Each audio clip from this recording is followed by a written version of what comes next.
Do you have pain in either your lower back or your buttock that shoots down or travels down the back of the leg to the calf? Maybe sometimes it goes to the foot or the ankle, or you're possibly getting some numbness or tingling in the foot. Well, in this video, I'm going to explain how that could be coming from your spine. I'm Anthony Ghosh, a consultant spinal neurosurgeon and founder of the Spine MDT. So pain travelling from the lower back or the buttock down the back of the leg into the foot or the ankle is often referred to as sciatica. And that's because it's often caused by any kind of compression or irritation of one of the nerve roots or the whole of the sciatic nerve, which is think of it as an electric cable that runs down the back of the leg, which has branches that innervate different muscles in your leg. And it's formed by a group of nerves that come out of the lower spine. Commonly, the compression or the problem lies here in the lower spine where one of these nerves gets trapped. So let's have a quick look at the anatomy of the spine just so that we can understand this better. This is a side view of your lower back, your lower spine. This is the front over here, the back over here, and the spine is made of a stack of these cylindrical bones called vertebral bodies, and each one has an arch of bone at the back. Each bone is then separated by these cushions that we call discs that act as sort of shock absorbers between the bones, and the discs with these joints at the back called facet joints allow a bit of movement between each level. Let's make a slice across this and look upwards, and this is what we'd see. This is the back here, the front, the right, the left, and this is the disc area here. This is the arch at the back of the spine. This here is the tunnel in the middle of the spine called the spinal canal, where all the spinal nerves run through, and at each level a nerve leaves the spine. Now this soft disc material can sometimes tear, a fragment pops out, herniates out, and pinches one of the nerves, and that causes sciatica. Now it's not just discs that can cause impingement or compression of this nerve. Sometimes thickening of the bone, a sort of callus that forms on the bone, and thickening of the ligament just with wear and tear over the years can narrow the channels that the nerve runs through and trap it. Sometimes trauma with fractures of the bone can cause it, and very rarely tumours within the spine pinching the nerves can also cause it. And then outside of the spine, there are causes of compression of the sciatic nerve. So piriformis syndrome, one of the muscles that lies deep in the buttock region here, can irritate the nerve if it has overgrown or if it is under strain, and that's known as piriformis syndrome. I've done a separate video on that. You can check the link below. That can mimic the symptoms. Most of the time, it's just pain radiating down the leg, but if this nerve is affected badly enough, you can get numbness in the distribution of skin that nerve supplies, or even weakness in the leg. We can sometimes see that at the ankle, where the foot or the ankle can become a bit floppy and weak. In most patients, the symptoms will settle down within a few weeks, usually 6 to 8 weeks or so. Things start to settle down, and therefore they don't require any invasive treatments.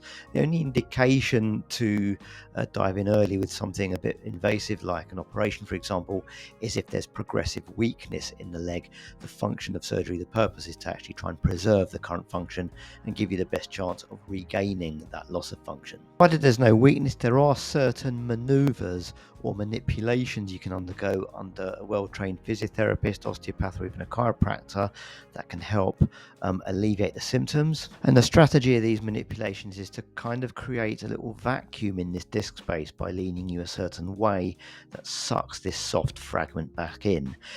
It can work in the acute phase when everything is still soft, and it also depends on how much height is lost within that disc space. Physiotherapy or manipulation techniques have failed within the first few weeks and things are not settling down. As long as you don't have any weakness in the leg, one option is a guided nerve block, an image guided nerve block.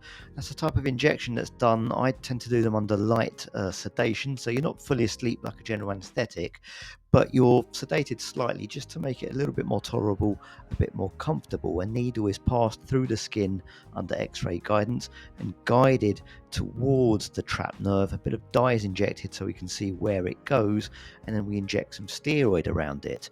One of the theories is that the compression itself causes this acute inflammatory response. Putting some steroid around it can suppress that. It also leaves a thin layer of fat around the nerve that acts as a kind of lubricant that can also ease the pain.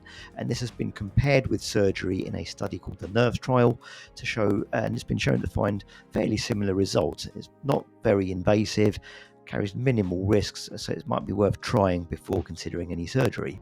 Then, if all of that fails, another option is an operation. The one I choose is a microdiscectomy. It's a fairly minimal access operation carried out through a very small incision in the lower back.